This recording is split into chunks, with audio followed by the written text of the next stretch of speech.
ورحمة الله وبركاته. مستمعين الأفاضل أينما كنتم كل المرحب بكم وأحسنتم علينا لمتين فقط أخرى تجدون بكم حضرة قوتكم روح الله سيرة ونسيرة.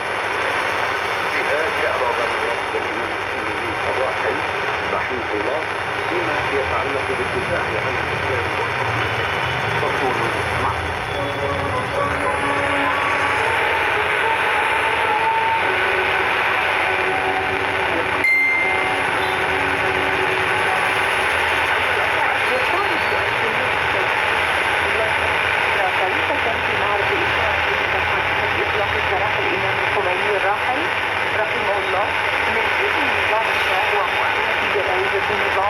من أجل الاستغلال السياسي لإطلاق السراحة والادعاء بأن هناك مصالحة دارت بين علماء الدين والنظام فالغرض هو يحصل السراحة في وجه مخالفة النظام معتبرا نفسه جنديا في سبيل الدفاع عن الحكومة.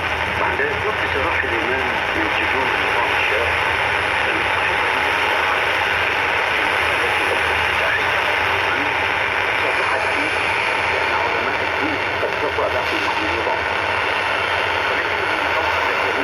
مفصلة مكذبا ذلك الادعاء.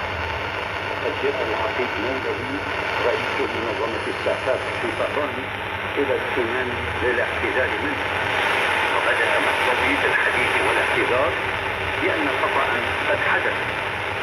وفي هذه الأثناء صدرت منه عبارة ربما كان يستشم منها التأكيد، فقد خاطب الإمام قائلا: لا تجبرون على أن نعمل بواجبنا كجنود.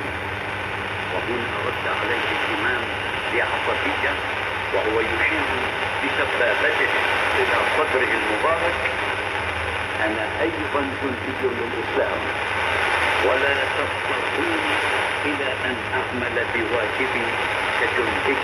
نعم مستمعي الأفاضل، ولم يكن الإمام يدعو للخوف سبيلا إلى نفسه في طريق تحقيق هذا الهدف، وهو الحفاظ على الإسلام والدفاع عن الدين، وكان قد وضع ماله وحياته هو وأسرته على راحته في هذا الطريق.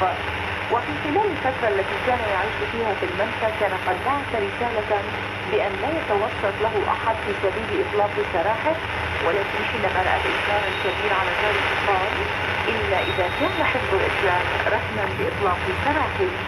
وكان رحمه الله يعتبر الشهادة في هذا الطريق من الأوصاف الإلهية، ولم يكن يدع للخوف سبيلا إلى الخلف في هذا المجال، بل إنه حافظ على